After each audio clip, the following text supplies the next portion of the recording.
যারা কেবল কাম কাঞ্চন নিয়ে আছে, ঈশ্বরকে একেবারে ভাবে না, তারা বদ্ধ জীব। এইবারে একটা ভয়ঙ্কর কথা ঠাকুর বলছেন, যে লোকেরা বুঝতে পারে না তো, তারা ওই একদম ওইটাতেই বদ্ধ হয়ে থাকে, ওর মধ্যেতেই তারা খুব খুশি, কাম কাঞ্চনের মধ্যে আটকে রয়েছে। তারপরে কারুর না কারুর বাড়িতে এর জন্মদিন, না ছেলের জন্মদিন, না ওর মুখে ভাত, একটা পার্টি। একটা কেন পার্টি? একটু চেঞ্জ হলো, বাড়িতে রান্না করে খায়, আচ্ছা সবাই মিলে একটা হই হই, এবং সমস্ত মহিলারা গিয়ে রান্নাঘরে বসে হই করে গল্প, খুব যে বন্ধু তা না, কিন্তু আবার সময়ও কাটে। তো এইরকম ভাবে যে করছে, একবারের জন্য ভগবানের কথা আলোচনা হচ্ছে না। এটা একটা জাতির মধ্যে খুব বেশি থাকে। আর একটা জাতি, তারা যায় মন্দিরে বটে, কিন্তু পুজো আচ্ছা করে না, ওইখানে গিয়ে সোশ্যালাইজিং করে। ওখানে গিয়ে আবার ওই মন্দিরে গিয়ে বসে বসে তারা কার কি হয়েছে, কোন চাকরিটা হয়েছে, কে কোথায় করে, তারপরে কার, এই সমস্ত নানান রকম হতে থাকে। তারপরে প্রত্যেকটি মন্দিরের তলায় একটা করে খাবার ঘর, ইডলি ধোসা খেয়ে চলে এলো। এরকম করে খুব খুশি যে আমরা মন্দিরে যাই, প্রত্যেক সপ্তাহে মন্দিরে যাই, করোটা কি, এগুলো করি। এখন তার ফল কি হচ্ছে, ওই অনুরাগটা আসছে না, ভালোবাসাটা আসছে না। কী করে ভালোবাসা আসবে? সাধুসঙ্গ। সাধুসঙ্গ মানে কি? এই ধরনের কথাগুলো পড়া জানা, তা না হলে তো বুঝতে পারছে না। না, এরপরে শেষের দিকে যখন কান্নাটা আসবে, কষ্টটা আসবে, তখন ছটফট করতে হয়, কারণ অভ্যাস নেই একা একা ভগবানকে নিয়ে, ঠাকুরকে নিয়ে থাকার। কিন্তু সময় এমন একটা আসবে, যখন তুমি যেমন জন্মের সময় একলা হয়েছিলে, তোমাকে ঠিক ওরকম একলা করে দেবে প্রকৃতি, উপায় নেই।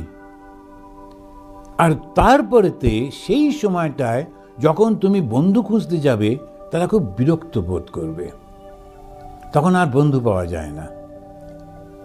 সেই জন্যে মোহ মুদ্গর বলে একটা শঙ্করাচার্য বললেন, যাবৎ বিত্ত উপার্জন শক্ত তাবৎ নিজ পরিবার রক্ত। যতদিন তুমি রোজগার করতে পারো, পয়সা টয়সা আছে, ততদিন সবাই তোমার অনুগা। আর যেই রিটায়ারমেন্টের পর কিছুদিন, আসুন কাকু, তারপরে দাদু, মানে স্টেজগুলো বাড়ছে, তারপরে প্রথম দিকে দাদা, তারপরে কাকু, তারপরে দাদু কেন ঘর থেকে বেরোন, একটু অসুবিধে, ঘরেতেই থাকবেন, ব্যাস হয়ে গেল। এই করে এটা আমরা কিছুতেই বুঝতে পারি না যে কীরকম অসুবিধে হয়ে যায়। আর সেই কারণেতে ঠাকুর বারবার বলছেন, কেন ধর্ম? আমরা মনে করি ধর্মটার প্রয়োজন নেই, ধর্মটা ভীষণ প্রয়োজন আমার জন্যে। কেন, আমি যখন একলা হয়ে যাব, তখন আমার মনটা যেন আমার সঙ্গে থাকে। আর এই আমার সঙ্গে না থাকলে তাহলে খুব অসুবিধে হয়। তো কি করে করা যায়? খুব সিম্পল, ওই প্রথম থেকে একটু অভ্যাস তৈরি করে ফেলতে হয়।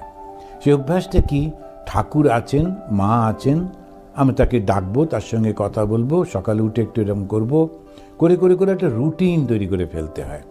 আর সেই রুটিনে সকালবেলা উঠলাম, উঠে জপ ধ্যান করলাম, করে তারপরে একটু বই পড়লাম, তারপরে এম করে করে করে করে গেলে কখন 24 ঘন্টা কেটে যাচ্ছে বোঝাও যায় না।